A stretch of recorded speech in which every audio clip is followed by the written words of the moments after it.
Halo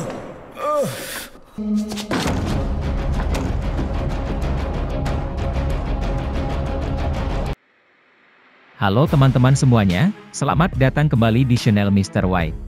Di video kali ini saya akan menceritakan alur film yang berkaitan dengan kejahatan di dunia kedokteran. Film yang berjudul Kutram 23 ini merupakan film Tamil yang rilis pada tahun 2017. Seperti yang saya bilang tadi, film ini berkisah seputar dunia kedokteran, tepatnya berkaitan dengan inseminasi buatan.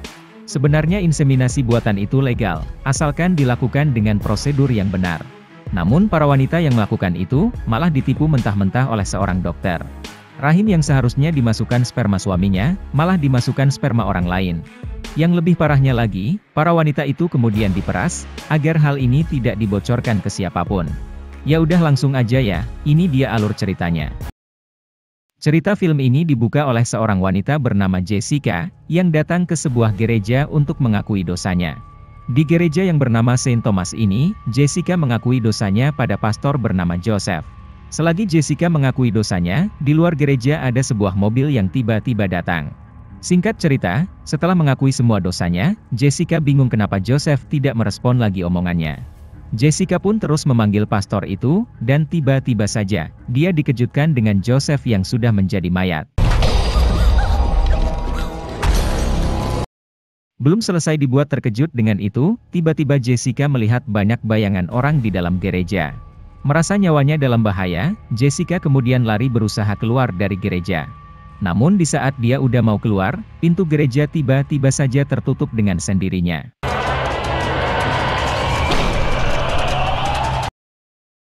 Selanjutnya scene kemudian pindah ke seorang asisten komisaris yang bernama Vetri.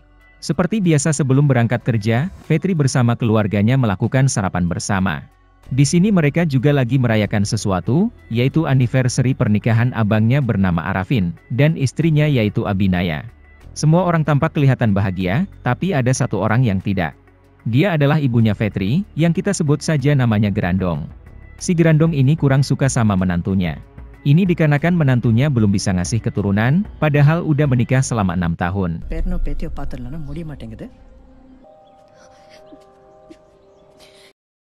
Setelah selesai sarapan dan mendengar ocehan ibunya yang mau cucu, Vetri kemudian berangkat ke kantornya. Di sana dia bertemu atasannya yaitu Kumar, diberitahu tentang tugas yang akan dilakukan Vetri. Vetri disuruh untuk mencari istri pemimpin stasiun TV bernama Guhan, yang sekarang keberadaannya tidak diketahui. Istrinya tidak lain tidak bukan adalah Jessica tadi. Guhan ingin masalah ini diurus diam-diam, karena takutnya bakal jadi konsumsi publik alias viral. Untuk mengawali penyelidikan kasus ini, Vetri mendatangi Guhan mencari informasi pribadi tentang istrinya. Di sini Vetri pun mendapat info, kalau Jessica adalah penggemar olahraga kriket, dan dia juga sering pergi ke gereja Saint Thomas.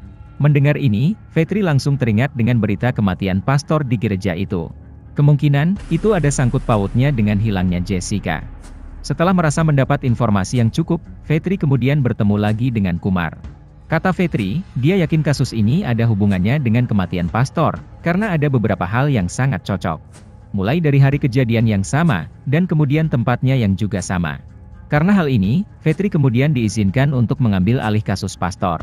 Untuk membantunya memecahkan kedua kasus itu, Vetri bakal dibantu sama polisi bernama Tirupati, yang mana dia sebelumnya memegang kasusnya pastor. Setelah itu Vetri bersama Tirupati kemudian pergi ke gereja, dan di sana mereka menemukan dua petunjuk. Mulai dari sobekan baju di kursi gereja, dan sebuah kalung salib yang ada di pintu masuk.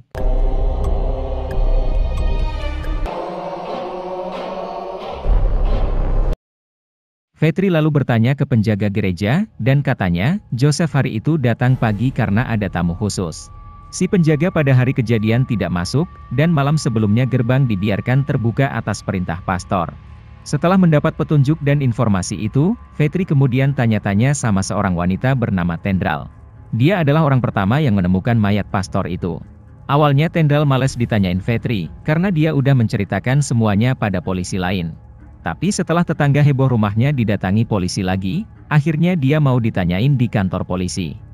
Setelah beberapa pertanyaan, akhirnya terungkap kalau di gereja saat itu ada mobilnya Jessica. Setelah Tendral masuk dan menemukan mayatnya pastor, mobil itu tiba-tiba hilang entah kemana. Setelah mendapat info ini, Fetri kemudian membiarkan Tendral pergi, dan nanti dia bakal ditanyain lagi. Fetri yakin, kalau wanita cantik itu masih merahasiakan sesuatu. Selanjutnya Sin kemudian pindah ke Fetri, yang mendapat dua kejutan setelah pulang. Yang pertama kabar soal Abinaya yang akhirnya hamil, dan juga Tendral yang diam-diam pindah rumah. Mereka memutuskan pindah karena malas berurusan sama polisi, dan juga harus ditanyain soal kasusnya Pastor.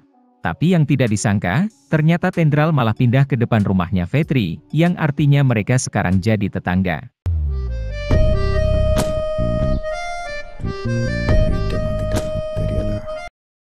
Selanjutnya Sin kemudian pindah ke tempat pembuangan akhir, di mana ada kejadian mengerikan yang dialami seorang pekerja. Saat dia lagi mindahin sampah pakai traktor, dia dibuat lari ketakutan setelah melihat ini.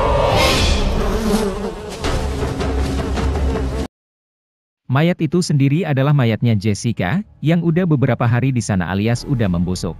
Penemuan ini langsung membuat geger semua orang, tidak terkecuali Fetri yang datang untuk melakukan penyelidikan. Dokter yang mengotopsi kemudian bilang, kalau penyebab kematiannya karena pendarahan luka fisik. Dan yang cukup mengejutkan, ternyata saat ini Jessica sedang hamil. And one more important thing, sir. She was pregnant. Sementara itu di tempat lain tapi tetap di malam yang sama, ada kejadian aneh yang terjadi di rumah menteri bernama Durai. Durai yang lagi membuat pesta baby shower untuk menantunya, dikejutkan dengan sesuatu yang tidak pernah disangkanya. Menantunya yang bernama Vidya, tiba-tiba saja melakukan BD di dalam kamar mandi. Keesokan harinya Sin kemudian pindah ke Tendral, yang sekarang mau pulang setelah dari perpustakaan. Tapi sebelum bisa pulang, dia malah dikejutkan dengan percobaan pembunuhan yang dilakukan seseorang. Untungnya sebelum hal mengerikan itu terjadi, Tendral diselamatkan Fetri yang tiba-tiba muncul. Layaknya seperti anak muda India pada umumnya, Fetri langsung mukuli mereka sampai babak belur, hingga akhirnya mereka kabur dengan naik mobil.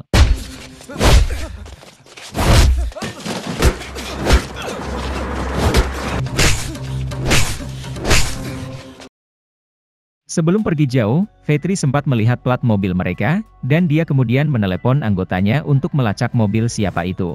Namun setelah dilacak, ternyata plat mobil itu bodong alias plat palsu. Malam harinya orang yang mau membunuh Tendral tadi kita sebut aja Codet, lagi bertemu dengan pria bernama Gaurav. Di sini pun diketahui, kalau Gaurav inilah yang membunuh Jessica. Katanya, saat dia baru selesai membunuh Jessica, Tendral melihat wajahnya dari kejauhan.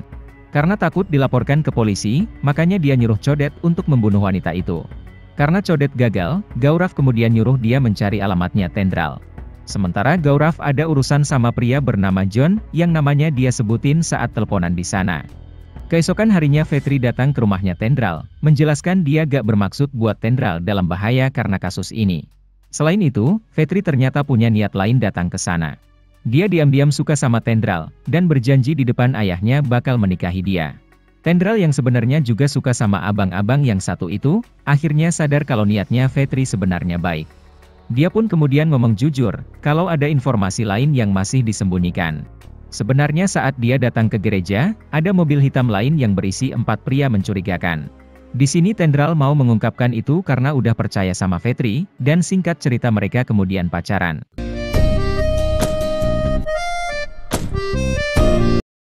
Setelah itu, di kantor Fetri mulai ngecek semua barang yang ada di mobil Jessica. Di sana dia tertarik sama struk pembayaran di pom bensin, karena tanggalnya tercatat sehari sebelum Jessica menghilang. Setelah datang ke pom bensin itu, dia melihat mobil Jessica lewat rekaman CCTV. Tapi setelah diperhatikan dengan seksama, itu ternyata bukan struk mobilnya Jessica tapi mobil lain. Sementara mobil lain yang lagi diomongin, sekarang lagi berhenti di depan rumahnya Tendral. 2 orang kemudian turun dari mobil, yang ternyata adalah Codet dan Gaurav. Melihat mereka Tendral langsung panik, karena dia masih ingat sama wajah Gaurav. Takut bakal dibunuh dan di rumah pun lagi gak ada orang, Tendral kemudian cepat-cepat menelepon Fetri. Singkat cerita Fetri sampai ke sana, tapi kedua orang itu udah pergi dari tadi. Karena merasa masalah ini udah makin serius, Fetri kemudian suruh anak buahnya untuk menjaga rumah Tendral. Dipikir Fetri dia udah bisa bernafas lega, karena pacarnya tidak dilukai atau dibunuh. Namun saat dia pulang ke rumah betapa terkejutnya dia, setelah melihat Abinaya yang tergantung di dalam kamarnya.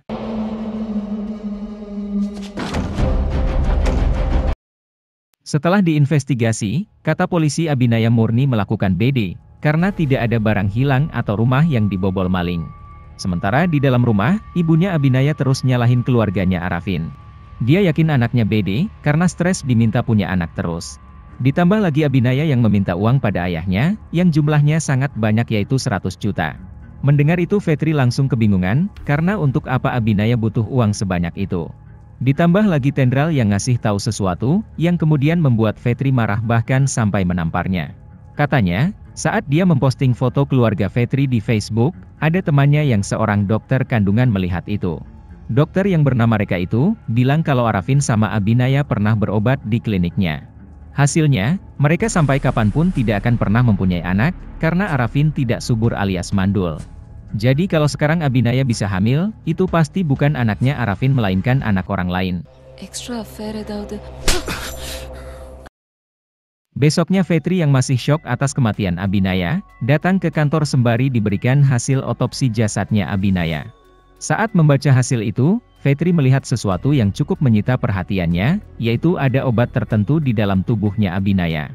Kenapa obat itu bisa menarik perhatiannya? Karena obat itu juga ada di dalam tubuhnya Jessica. Untuk mencari tahu obat apa sebenarnya itu, Fetri kemudian nanya sama dokter yang mengotopsi mereka. Katanya itu adalah obat untuk menyuburkan kandungan, dan obat itu juga ditemukan di dalam tubuhnya Vidya. Merasa kematian Jessica, BD Abhinaya dan BD Vidya saling berhubungan, Fetri kemudian pulang ke rumah, melihati Arafin dengan penuh curiga. Dia tahu ada yang disembunyikan sama abangnya itu, dan benar saja, Arafin akhirnya memberitahu fakta yang sebenarnya. Di mana Arafin akhirnya ngaku kalau dia mandul, alias dia gak bisa ngasih keturunan. Untuk mengatasi hal ini, dia bersama Abinaya datang ke rumah sakit bernama Faram. Salah seorang dokter bernama Tulsi, menyarankan agar mereka melakukan inseminasi buatan. Inseminasi buatan sendiri adalah metode menaruh sperma langsung ke dalam rahim wanita. Enna method, doctor? Artificial insemination. Setelah mengetahui hal ini, Fetri bersama Tirupati langsung mendatangi Dokter Tulsi. Di sana Fetri sadar kalau dokter itu kayak menyembunyikan sesuatu, apalagi saat diminta data pasien berkaitan inseminasi buatan. Tapi walaupun begitu, data-data itu tetap diberikan olehnya. Saat melihat satu persatu data, Fetri melihat sesuatu yang aneh kalau kertas didekatinya ke cahaya. Ada angka 23 yang tersembunyi di dalam kertas, dan angka itu hanya ada di kertasnya Abinaya, Vidya, serta Jessica saja. Besoknya Tendral ngajak Fetri ketemuan di suatu tempat, buat minta maaf karena omongannya yang kemarin udah keterlaluan. Fetri sama sekali gak peduli soal itu. Dia lebih peduli dengan kasus yang ditanganinya sekarang, di mana dia merasa ada semacam pemerasan pada korbannya. Tapi Fetri gak tahu mereka diperas karena hal apa. Kenapa dia bisa bilang begini? Ini lantaran Abinaya yang meminta 100 juta pada ayahnya. Saat mereka mau pergi dari sana, mobil Fetri ditembaki oleh seseorang. Akibat kejadian ini, leher Tendral terkena tembakan, dan Fetri kemudian langsung buru-buru membawanya ke rumah sakit. Untungnya Tendral masih bisa selamat, karena peluru itu hanya menyerempet lehernya saja. Untuk memastikan keamanan Tendral, Fetri menyuruh dua anggotanya untuk berjaga di sana. Sementara Fetri pergi menemui artis TV, yang bernama Kausalya dan juga suaminya. Adapun alasan dia menemui mereka, karena Kausalya juga melakukan inseminasi buatan di rumah sakit Faram. Fetri mau tahu apakah Kausalya pernah diperas, dan mereka pun dengan ragu-ragu menjawab tidak. Tak berselang lama, ada panggilan dari nomor tersembunyi di HP-nya Kausalya. Melihat itu Fetri kemudian izin buat pergi, tapi dia menyuruh timnya untuk menyadap telepon tersebut. Hasilnya ternyata benar, mereka lagi diperas oleh seseorang, bahkan diancam karirnya Kausalya bakal dihancurin. Tapi di sini belum diketahui apa alasan mereka diperas. Berdasarkan omongan mereka di telepon, besoknya Fetri bersama timnya coba ngikutin Kausalya. Mulai dari ngambil uang di bank, sampai nantinya ngasih uang itu ke pelaku pemerasan. Ketika mereka berada di perempatan, tiba-tiba ada seorang pria yang masuk ke mobil Kausalya. Sontak Fetri pun langsung panik, apalagi mereka gak bisa ngejar karena kejebak lampu merah. Tapi setelah berganti naik motor, Fetri berhasil mencegat mereka, tapi sayangnya pelaku udah kabur. Untungnya usaha mereka gak sia-sia, karena Fetri udah menaruh GPS di tas uang tadi, lantaran dia udah bekerja sama dengan petugas bank. Singkat cerita, GPS itu akhirnya membawa Vetri ke sebuah apartemen yang ditinggali Gaurav. Saat mau ditangkap, Gaurav melakukan perlawanan, hingga Vetri pun harus adu jotos dengan pria itu.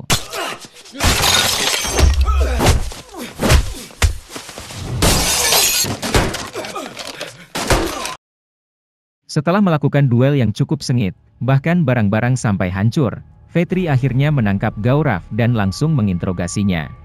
Di sini pun semuanya terbongkar.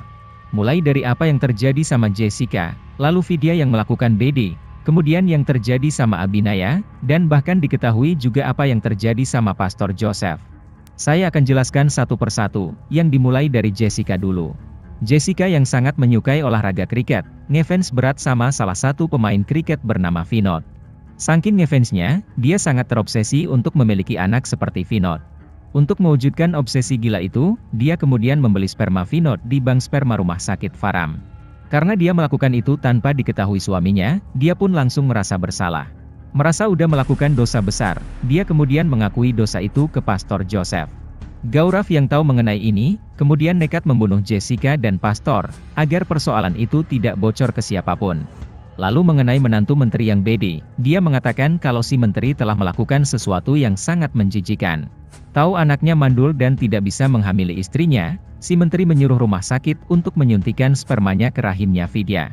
Vidya yang tidak tahu menau mengenai itu, akhirnya diberitahu Gaurav melalui telepon. Alasan Gaurav memberitahu itu, dikarenakan si menteri tidak mau membayar uang kepadanya. Karena gak sanggup menghadapi kenyataan ini, akhirnya Vidya pun memutuskan untuk BD. Kemudian yang terakhir alias kakak iparnya Vetri, dia dibohongi oleh Dr. Tulsi. Awalnya dia dijanjikan, kalau yang disuntikan ke rahimnya adalah sperma suaminya. Tapi belakangan dia mengetahui, kalau itu adalah sperma orang lain.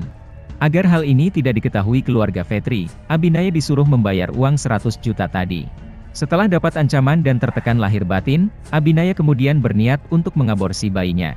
Mengetahui hal ini, Gaurav bersama Codet datang ke rumah Abhinaya untuk membunuhnya. Jadi yang tadi mereka datang itu, mereka bukan ingin membunuh Tendral. Sebelum dibunuh, Abhinaya sempat bicara di telepon dengan pria bernama John. John sendiri merupakan bos dari kejahatan ini, dan sperma dialah yang ada di rahimnya Abhinaya. Di sini Abhinaya akan dibiarkan hidup, asalkan dia tidak jadi menggugurkan bayinya. Tanpa pikir panjang, Abhinaya langsung menggelengkan kepalanya alias tidak mau. Abhinaya kemudian dibunuh dan mayatnya digantung, seakan-akan dia mati karena BD. Setelah mendengar cerita itu, Vetri yang sangat sayang sama kakak iparnya, langsung membunuh Gaurav dengan sangat brutal.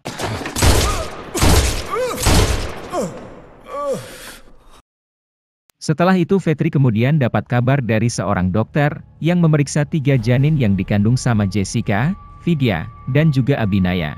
Hasilnya, ketiga orang itu mengandung bayi dari orang yang sama, dan orang itu tidak lain tidak bukan adalah John. Di saat yang bersamaan, Vetri melihat ada kartu nama yang bertuliskan nama John Matthew, dan di sini dia langsung teringat kejadian beberapa tahun lalu. Saat itu ada seorang dokter bernama John Matthew, mendatangi Vetri membuat laporan tentang istrinya yang hilang. Selain itu Vetri juga melihat ada beberapa foto mata biru, yang salah satu fotonya adalah matanya John. Jadi beberapa tahun lalu, John membunuh istrinya karena gak mau punya anak dari John.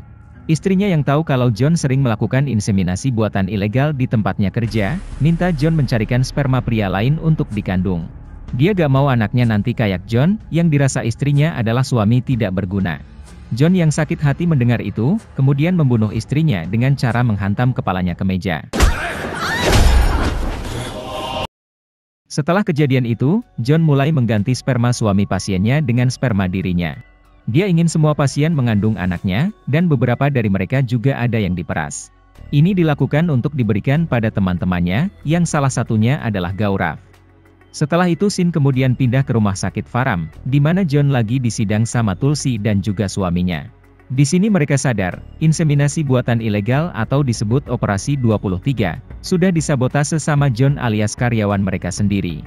Mereka ternyata gak tahu kelakuan John selama ini. Mereka gak tahu kalau John udah mengganti sperma pasien dengan spermanya, dan kemudian memeras mereka dengan sejumlah uang. Menurut mereka, ini adalah kejahatan yang bernama kera putih. John yang udah tersudut, akhirnya melakukan cara bejat untuk menyelesaikan masalah ini, yaitu membunuh mereka berdua. Suami Tulsi dibunuh dengan cara lehernya digorok, sementara Tulsi dibunuh dengan cara disuntik mati.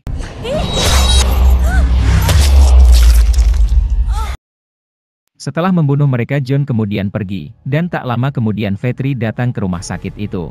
Vetri yang mau ketemu sama Tulsi, malah dibuat terkejut dengan kematian dokter itu dan juga suaminya.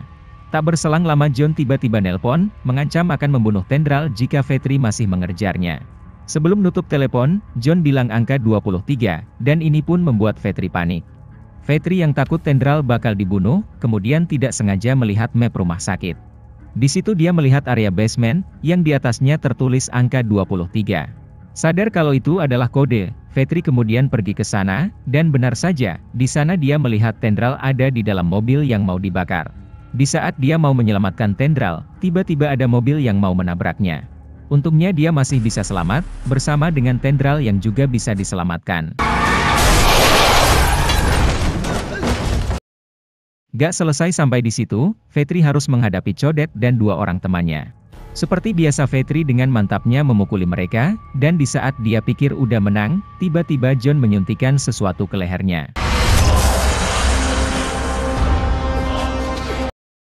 John yang muncul entah dari mana, bilang kalau yang disuntikannya adalah obat mematikan.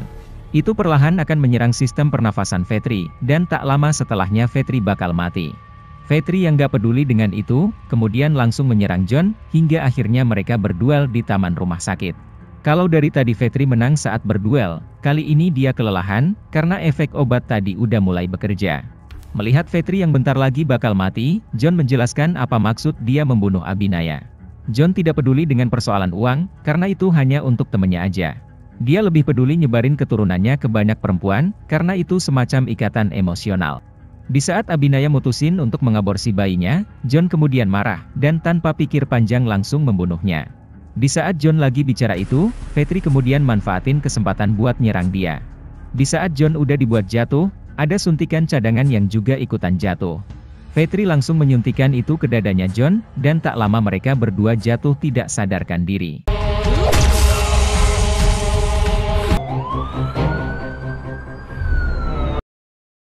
Setelah itu scene kemudian pindah beberapa hari setelahnya, di mana Vetri lagi ngobrol sama Tendral. Itu artinya Vetri masih hidup, tapi nasibnya John tidak diketahui. Di obrolan mereka ini, ada satu hal menarik disampaikan Vetri, dan itu pun menjadi scene terakhir dalam film ini. Katanya, banyak orang tua di dunia yang tidak memiliki anak, tapi banyak juga anak yang tidak memiliki orang tua. Teknologi medis bisa membantu seseorang untuk memiliki anak, tapi apa teknologi bisa membantu seorang anak untuk memiliki orang tua?